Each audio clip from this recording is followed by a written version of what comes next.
नमस्कार साथियों, आप सबका पुनः स्वागत है श्रद्धा वेद पुराण में। तो आज हम लोग डिस्कस करेंगे श्रीमद् भगवद गीता अध्याय 8 श्लोक अर्थ 15। इससे पहले हम लोगों ने अध्याय 1 से 7 तक सभी श्लोक अर्थ सरल हिंदी भाषा में दोनों ही चैनल श्रद्धा एस्ट्रो ज्योतिष, श्रद्धा वेद पुराण में अपलोड कर दिए थे। आप में से कोई भी व्यक्ति भगवद गीता को सरल हिंदी भाषा में समझना चाहता है, आप हमारे चैनल में आए, जहां आपको 700 के 700 श्लोक अर्थ मिल जाएंगे। तो आज के इस श्लोक अर्थ में भगवान श्री कृष्ण अर्जुन को ये जन्मांतर का चक्कर क्या करना है, बार बार जन्म लेके, और पुनर्जन्म जो है ये बहुत बड़ा एक दुख है, इसको समझाने का प्रयास करते हैं। भाई अब कई बार क्या होता है, जैसे हम जिस प्रकार से भगवद गीता का सहारा लेते हैं, तो कोई भी कारण किसी को परमात्मा से मिलने के लिए आकर्षित कर सकता है। किसी को वैसे ही अनायास ही जागृत हो जाता है प्रेम, उसके लिए उसको कोई बताना नहीं पड़ता है कि उसका, भाई जैसे अलग अलग कोई व्यक्तियों को बताना पड़ता है कि भाई हीरा क्यों इतना महंगा है, उसको टोटल इंटरनल रिफ्लेक्शन उसके पास, उस कई विकिरण को बाहर कर देता है। ऐसे ही सोने के बारे में उसको बोलते हैं फर्स्ट क्लास मेटल में गिना जाता है, रस्ट फ्री है, अलग अलग गुण। कई व्यक्ति हैं बस उनको कहते हैं भी हमें पता है ये महंगा है, लेकिन हमें इसका कारण नहीं पता है, इसका क्या मतलब विशेष कारण है। तो ऐसे ही जो परमात्मा की प्राप्ति के लिए जो लोग चलते हैं, तो वो अलग अलग उनको कारण मिल जाता है। जैसे आपने अलग अलग देखा, कोई कोई भक्ति मार्ग से चलता है, कोई ध्यान मार्ग में जा रहा है, कोई कर्म मार्ग से जा रहा है। तो यहाँ पर भी जब हम और माइक्रोस्कोपिक लेवल पर जाएंगे, तो वहाँ अलग अलग मार्गों में भी कि भाई मेरा क्या मतलब, ईश्वर से मैं क्यों मिलना चाहता हूँ। संसार में इतना कुछ तो है, इतना बड़ा संसार प्रकृति बनी है। तो यहाँ जो 8वां अध्याय है, ये हमने पहले भी इस पे चर्चा की थी। 8वां अध्याय मुख्य रूप से ये मृत्यु का भय और मृत्यु के समय क्या करना चाहिए, इस प्रकार के विषयों पर अपनी समझ को परिपक्व करने के लिए है ये। तो अब यहाँ पर जन्म पर जन्म लिए जा रहे हैं, तो व्यक्ति को लगता है कि भाई जन्म पर जन्म लेंगे तो और सुख भोगने को मिलेगा। लेकिन अगर आप ध्यान से देखें तो ये सुख मिला कहाँ। भाई जैसे आज मैं धनोपार्जन कर रहा हूं, तो मैं सोच रहा हूं भविष्य में उस धन का भोग करूंगा, और फिर वो भविष्य कभी आया ही नहीं। तो ये जो पुनर्जन्म का ये जो हमारे साथ जुड़ा हुआ है एक पहलू, कि भाई आपने कोई पुण्य किया है तो उसके लिए भी आपको अगले जन्म में आना पड़ेगा, पाप किया है फिर अगले जन्म में आना पड़ेगा। तो ये सब सिलसिला कब तक चलता रहेगा और उसमें मिलेगा क्या आपने को। तो जो पुनर्जन्म है, भगवान ने एकदम से कह दिया भाई वो तो दुखों का कारण है और क्षण भंगुर है। माने वो जो दुख वहां मिलने वाला है वो एक समान नहीं है, वो तो क्षण क्षण में बदल रहा है। ठीक हो गया। तो वो उससे बचने का, आप अगर आप चाहते हैं कि मुझे बचने का उपाय क्या है, तो यही है कि भाई वो महात्मा बनने। और महात्मा का अर्थ क्या है भाई, व्यक्तियों के संवाद में दो व्यक्ति वार्तालाप कर रहे हैं, उसमें केवल संसार ही है, मन की बातें हैं, मेरी इंद्रियों का आकर्षण है, केवल इतने ही संवाद में है, तो इसका मतलब वो अभी संसार में ही रहना, उसको वो अभी जकड़ा हुआ है जन्म पुनर्जन्म ये सब विषयों के साथ। लेकिन अगर उसको उसकी वार्तालाप में, उसकी बातों में आत्मिक संवाद, आत्मा परमात्मा ये सब, माने वो परमात्मा को मिलने का चिंतन जब करता है, क्योंकि हम उसी आत्मा का, माने परमात्मा का ही अभिन्न अंग है आत्मा। तो जब कोई ऐसी महान विचारधारा, ऐसी सत्य चेतना के बारे विचार करने लग जाता है, तो उसको फिर महात्मा कहा जाएगा। जरूरी नहीं कि वो महात्मा गेरुआ वस्त्र ही पहनता है, वो महात्मा श्वेत वस्त्र पहनता है। वो व्यक्ति ब्रह्मचारी हो सकता है, बहुत कम उम्र का हो सकता है, बहुत ज्यादा हो सकता है, स्त्री पुरुष कोई भी हो सकता है, वो उसको हम महात्मा कहेंगे। तो वार्तालाप में अगर आप उसके चिंतन में, माने जैसे कहते हैं ना, मैं किसी व्यक्ति के साथ मिलते हैं तो किस प्रकार का विचार मिलता है, कहता है भाई वो केवल वस्त्रों के बारे में बात करता है। एक व्यक्ति वो केवल उसके कारों के अतिरिक्त वो कोई बात नहीं करता है, एक भवन के अतिरिक्त कोई बात नहीं करता है, एक केवल लाइफस्टाइल, मेरा ये एड ऑन कर लिया मैंने। देखिए, हम जिसको बोलते हैं लाइफस्टाइल में बदलाव किए गए हैं, वो मुझे आत्मिक सुख दे सके, परमात्मा, ये तो समझ में आता है। लेकिन हम एक नकली बनावटी स्टाइल खुद से ही बनाए जा रहे हैं और उसका कोई आत्मिक संबंध नहीं, आत्मिक सरोकार नहीं है, तो फिर वो अभी बहुत दूर है। तो हम उसी के दक्ष को, जो आत्मा के मिलन के लिए लालायित है, उसी को महान आत्मा कह सकते हैं। और वही वास्तव में सबसे बड़ा सिद्ध कार्य, सबसे बड़ी सिद्धि क्या है? आपके जीवन की सबसे बड़ी सिद्धि क्या है? कि आपने परमात्मा को समझने के लिए, माने मुझे, मेरा लक्ष्य क्या है? परमात्मा से मिलन। अगर ये समझ लिया तो आप वास्तव में आपने अपने जीवन को सिद्ध कर लिया। तो जो परम सिद्धि को प्राप्त महात्म जन मुझको प्राप्त होकर दुखों के घर एवं क्षण भंगुर पुनर्जन्म को प्राप्त नहीं होते। ठीक हो गए? तो ये बात भगवान ने एक ही पंक्ति में बहुत सी गूढ़ बातें यहां बता दी। तो उसको आप और भी एलोबरेट कर सकते हैं कि भाई पुनर्जन्म में किस किस प्रकार के कष्ट होते हैं, क्यों उसको दुखालय कहा गया है। तो उसको आपको यहां सरल करके समझाने का प्रयास किया गया है। जो व्यक्ति अपने अटूट अलौकिक परम सत्य परमात्मा के साथ संबंध को पहचान लेता है, वही वास्तव में सिद्धि को प्राप्त हो जाता है। भाई कहने को कहता है ना, भाई ये मैं सांसारिक सिद्धि प्राप्त कर ली, उस सिद्धि का लाभ क्या है? क्योंकि वो संसार में रखने वाली, और हमने शुरुआत में ही मान ली थी कि ये जो संसार है ये एक ट्रैप है, ये हमें फंसाएगा, निकालेगा नहीं। तो जो केवल अपने उस बल का, तपोबल का प्रदर्शन संसार में करता है और उसको सिद्धि बोलता है, वो गलत है। परम सिद्धि वो नहीं है। वो एक सांसारिक सिद्धि हो सकती है, जैसे बोलते हैं ना भाई अपने अलग अलग अड़िमा, इस प्रकार की सिद्धियां, अलग अलग शरीर को छोटा बड़ा वेग से लेकर जाना, सूक्ष्म कर लेना। तो ये जो अलग अलग सिद्धि है, वो तो केवल संसार में एक प्रकार का अभिनय कर रहा है, वो छूट नहीं रहा है वो संसार। तो एक प्रकार का खोटा सिक्का ही है वो। जब हमने ये तय कर लिया भाई संसार एक माया जाल है, ये एक, माने इससे निकलना है अपने को, ये वास्तविकता नहीं है। अब जो पहले ही भ्रम है, उस भ्रम के अगर आप मास्टर बन भी जाओ तो लाभ क्या होगा? इसलिए उस सिद्धि को हम परम सिद्धि नहीं कह सकते हैं। भाई यहां पर मैं तेज चल रहा हूं, मैं छोटा हो गया, बड़ा हो गया।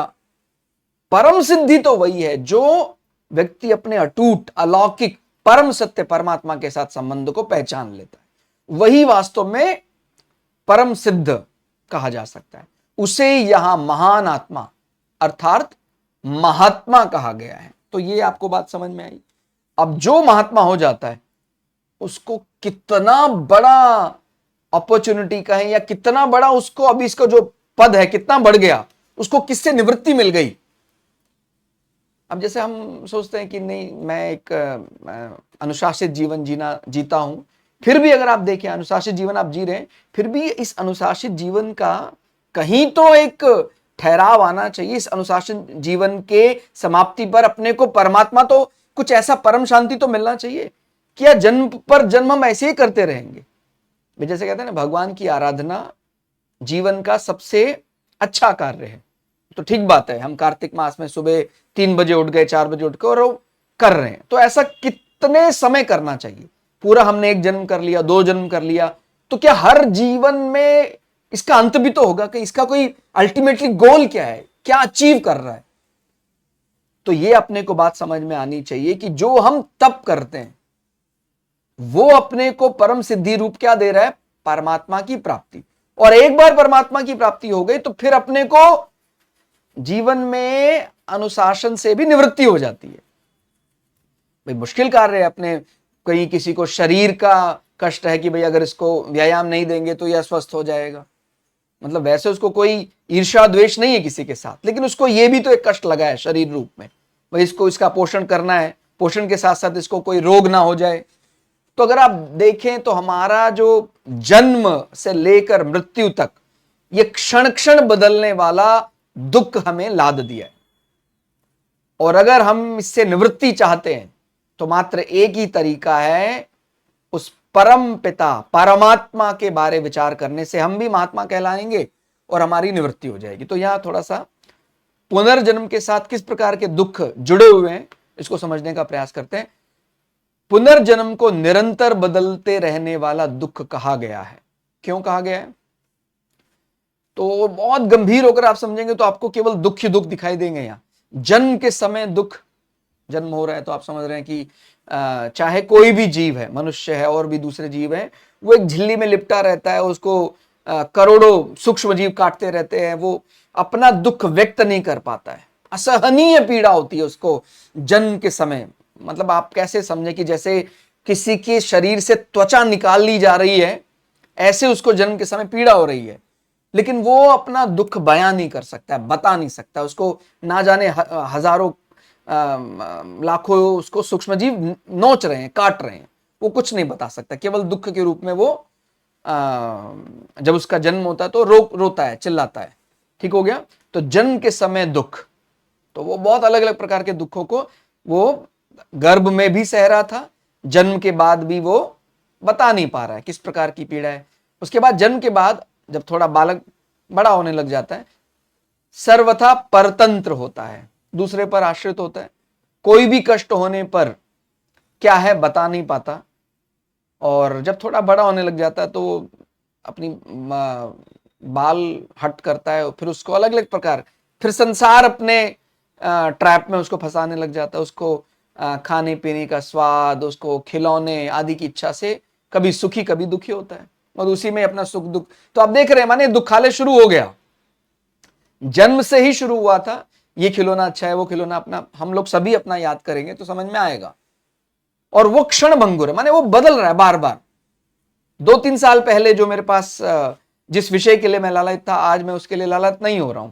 जो खिलौना मुझे आज के 10 साल पहले बड़ा आकर्षित करता था, मेरे जीवन का सबसे बड़ा लक्ष्य ये था कि मैं ये लेजर गन ले लूं, वो बचपन का मेरा बाल हट था, वो चला जाता है, बाद में बदल जाता है। तो दुख लगातार बदलते ही जा रहा है। वो टूट गया, फिर दुख हुआ, रिपेयर कराया उसको, कुछ दिन चला, फिर दुख हुआ। तो ये चलता ही रहता है, क्षण भंगुर, बार बार बदल रहा है।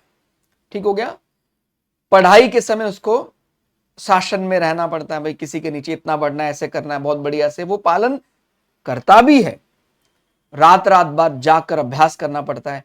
अब इसको कोई बुरा नहीं माना जा रहा, लेकिन आप ये देखिए कि अनंत काल तक वो ऐसे ही करेगा, उसका फल क्या है? यानी जो तपस्या उसका फल क्या है? मुक्ति। तो ये जो हम रात रात भर जाकर पढ़ रहे हैं, रात रात भर जाकर भगवान की आराधना कर रहे हैं, अल्टीमेटली किस लिए कर रहे हैं? अगर परमात्मा समझ में नहीं आ रहा है, परमात्मा प्राप्त ही नहीं हो रहा है, तो वो परीक्षा के लिए की गई मेहनत बेकार है। माने जो हम परमात्मा के लिए सिद्धि कर रहे हैं, वो अल्टीमेटली गोल तो यही है कि हमें पुनर्जन्म से छुटकारा मिले। बार बार जन्म लेना, बार बार मृत्यु, उससे छुटकारा मिलना चाहिए। नहीं तो फिर ये हमारी जो तपस्या है उसका लाभ ही नहीं है। ठीक है? तो दुखी होता है, पढ़ाई के समय शासन में रहना पड़ता है, रात रात जाग कर अभ्यास करना पड़ता है। विद्या यदि भूल जाए तो भी दुख होता है। ठीक हो गया? और फिर यदि उसको बहुत बढ़िया याद है तो भी वो उसको कहता है कि मुझे पहला जो कक्षा में स्थान है वो प्राप्त नहीं हो पाया, दूसरा प्राप्त हुआ तो भी उसको वहां कष्ट मिलता है। माने वो चलता ही रहता है, मानसिक क्लेश, आपस में ईर्ष्या, द्वेष, डाह, अभिमान के कारण निरंतर दुख चलता ही रहता है। परीक्षा में कभी फेल, कभी पास, ये सब सहना पड़ता है। जवान होने पर उसको क्या करना है, कैसे करना है, रोजगार समय पर ना मिलना, ठीक हो गया, अपनी इच्छा के अनुसार विवाह ना होने पर वो दुखी हो जाता है। और अगर विवाह हो जाता है तो फिर पत्नी और पति के व्यवहार के अनुसार, उसका जैसा मन था वैसा नहीं, फिर उसके कारण से उसको चिंता। और अगर ऐसा हो भी जाता कि चलो पति पत्नी का तो अच्छा मिल रहा है, फिर बच्चे हो गए, उनमें भी कोई कमी निकल आई तो उसमें फिर दुख, बच्चे नहीं हुए उसमें फिर कोई दुख। तो ये दुख निरंतर चलता रहता, हर दिन कोई ना कोई दुख। तो जीवन क्या है? हमारा दुखालय। इसको आप जितना ज्यादा माइक्रोस्कोपिक लेवल पर समझना चाहें, जितना आप समझें, दुख ही दुख मिलेगा। गाड़ी नहीं थी उसका दुख, गाड़ी आ गई उसमें कोई फॉल्ट है उसका दुख, गाड़ी मेरी सबसे बड़ी क्यों नहीं है उसका दुख। तो ये दुखालय आपको क्षणभंगुर दुख देता ही रहता है। और इसका कारण क्या है? जन्म और मृत्यु। नहीं, आप केवल पुनर्जन्म को ऐसे ही मत लीजिए कि भाई जन्म लेते समय मरते समय होने वाला कष्ट, नहीं, वो पूरे जन्म के साथ ही जोड़ना है उसको। जन्म में जो जो जीव आपको चीजें प्राप्त हो रही वो सब आपको क्षण क्षण बदलता। अगर आप ऐसा भी समझना चाहें तो मैं तो क्षण क्षण मर रहा हूं। आज के कुछ समय पहले मेरा जो शरीर था एग्जैक्टली वो शरीर मेरा है नहीं। मेरे बालक का, मेरे बच्चे का 1 वर्ष का जो शरीर मैं उसको कभी खिलाना चाहता हूं कि मैं 1 वर्ष पहले कितना वो तुतलाता था, कैसे बोलता था, वो शरीर अब नहीं है। बालक तो अभी भी है वो, लेकिन वो बालक का 1 वर्ष का शरीर नहीं, क्योंकि बालक अभी 5 वर्ष का हो गया है। तो वो तो क्षण क्षण बदलता ही जा रहा है। ठीक है, तो ये और यहां पर केवल उस बदलाव से अपने को दुख ही दुख प्राप्त हो रहा है। कोई ये सोचे कि भाई मेरा 1000 साल की आयु हो जाएगी, 1,00,000 साल की आयु भी हो जाएगी तो मैं सुखी हो जाऊंगा, नहीं। एक बात और समझ लीजिए, अमरता शरीर को तो सदा रख सकती है, लेकिन आपके लोक व्यवहार में आपको ईर्ष्या, द्वेष, डाह, क्लेश, ये तो सब तो परेशान करता ही रहेगा।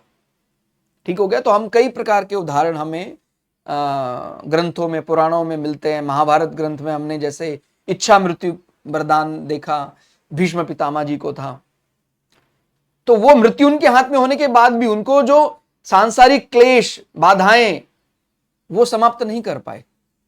ठीक हो गया। नहीं तो वो तो सदा उस जीवन को रखते, लेकिन उन्होंने देखा कि कैसी परिस्थिति मेरे आसपास बन रही है। तो ये सारी चीजें, मेरा माने स्वाभिमान, मेरा अभिमान, वो सब निरंतर घटता रहता है और हमें लगता है अभी बढ़ गया, बस उसी में थोड़ा सा सुखी हो जाते हैं। वास्तव में केवल दुख ही दुख है वो। अगर आप ध्यान से देखें, सुख भी आपको तभी एहसास हो सकता है जब दुख हो। संसार में दुख शब्द समाप्त हो जाए तो क्या सुख का अनुभव हो सकता है? नहीं। तो अगर आप देखें ध्यान से, ये मुख्य रूप से दुख का ही घर है। दुख के कारण ही आपको थोड़ा सा ऐसा एहसास हो जाता है। भाई जैसे मेरे गाड़ी का कोई स्पेयर पार्ट टूट गया, मैं बहुत लंबे समय से परेशान था, मैंने उसको ठीक करा लिया, 1 दिन का बहुत बढ़िया सुख मिल गया, लेकिन मेरा सुख अभी वहां से जाकर कहीं और लग गया। अभी पता लगा कि ये बच्चा मेरा पढ़ाई में कम अंक लाया, फेल हो गया, अभी वो दुख वहां चला गया।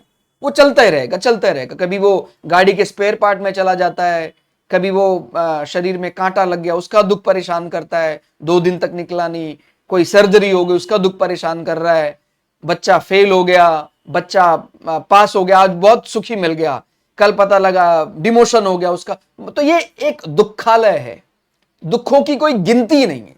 वो तो हम इसलिए समझाने के लिए कर रहे ताकि आप इसको माइक्रोस्कोपिक लेवल पर जीवन में अगर आप देखेंगे, दुख के अलावा कुछ मिलेगा ही नहीं। जो और हमें जो सुख लग रहा है वो एक कंपैरेटिवली कम दुख है, इसीलिए सुख जैसा महसूस हो रहा है। ठीक हो गया। तो ये सब चलता रहता है। और कहते हैं जवानी तक तो यही था कि भाई कमा ले कितना, उसके बाद वृद्धावस्था आने पर अब शरीर में सामर्थ्य समाप्त हो गया।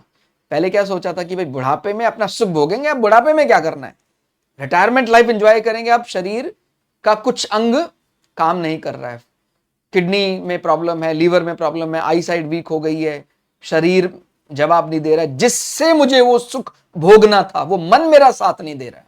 ब्लड प्रेशर अनकंट्रोल हो गया है, रक्तचाप बढ़ा हुआ है, शरीर में पीड़ा रहती है। तो वृद्धावस्था आने पर शरीर में असमर्थता, चलना फिरना, उठना बैठना, खाना पीना आदि कठिन हो जाता है। समाज का तिरस्कार सहना पड़ता है। ठीक हो गया। अलग अलग अवस्थाओं में समाज अपमानित करता है, ये आपने कर दिया, ये कर दिया। मनुष्य जैसा ही कष्ट सामान्यता में, जैसे मनुष्य के जन्म के समय मनुष्य को कष्ट होता है, ऐसा ही दूसरे पशु पक्षियों को भी जन्म का उतनी ही पीड़ा होती है। ठीक है। और उसके बाद उनको जैसे आज भोजन मिला किसी पशु को, पक्षी को नहीं मिला, उसके बच्चों का घोंसला टूट गया और उसका बच्चा मर गया, ऐसा उनको कष्ट, बहुत पीड़ा उनको रहती है। इस कारण जन्म पर जन्म लेना दुखालय ही कहा जाएगा। तो इस दुखालय से, इस क्षण क्षण बदलने वाले दुख के घर पुनर्जन्म से जो व्यक्ति मुक्ति चाहता है, उसको ये विचार करना शुरू कर देना चाहिए कि परमात्मा क्या है। परमात्मा के बारे जब वो अध्ययन करना शुरू करता है, परमात्मा यानी परम आत्मा, तो फिर हमें भी महात्मा शब्द इस्तेमाल कर लेना चाहिए। लेकिन जो व्यक्ति केवल अपने मन और इंद्रियां और ईर्ष्या द्वेष यहीं तक लगा है, उसको तो पुनर्जन्म लेना ही पड़ेगा। तो ये अपने को ध्यान दें हमारी संवाद में, और संवाद कोई दिखावे के लिए नहीं है। जैसे हमने पुराने भी कई श्लोक अर्थ में समझा था, इसकी वारंटी और इसकी गारंटी जातक को या व्यक्ति को स्वयं लेनी पड़ती है। समाज क्या समझ रहा है उसको छोड़ो। अभी मैंने मन वचन वाणी से शपथ लिए कि मैं परमात्मा के बारे अध्ययन करूंगा, मैं उसी परमात्मा का अंश हूं। जब ये व्यक्ति अपने संबंध को ऐसा समझ लेता है तो फिर वो एक महान आत्मा बन जाता है, और वही वास्तव में सबसे बड़ी सिद्धि है। और उसका परिणाम क्या होता है, उसको फिर पुनर्जन्म नहीं लेना पड़ता है। तो इससे बड़ा और क्या धनात्मक पहलू हो सकता है, इससे बड़ा और क्या चाहिए। माने जो परमात्मा के अध्ययन में लगता है उसको फिर क्षण क्षण बदलने वाला दुख पुनर्जन्म परेशान नहीं कर सकता। तो यहां पर भगवान ने एकदम साफ शब्दों में बात कह दी कि जो महात्मा है उसे परम सिद्ध के रूप में क्या प्राप्त होगा, उसको क्षण क्षण बदलने वाला पुनर्जन्म जो है उससे उसको मुक्ति मिल जाएगी। ऐसा समझना चाहिए। तो आज के श्लोक अर्थ में फिलहाल इतना ही। श्लोक अर्थ आपको कैसा लगा कमेंट करके जरूर बताइएगा। मिलते हैं अगली वीडियो में, तब तक के लिए जय श्री भगु पराशरा, जय श्री शुक्राचार्य, नमस्कार।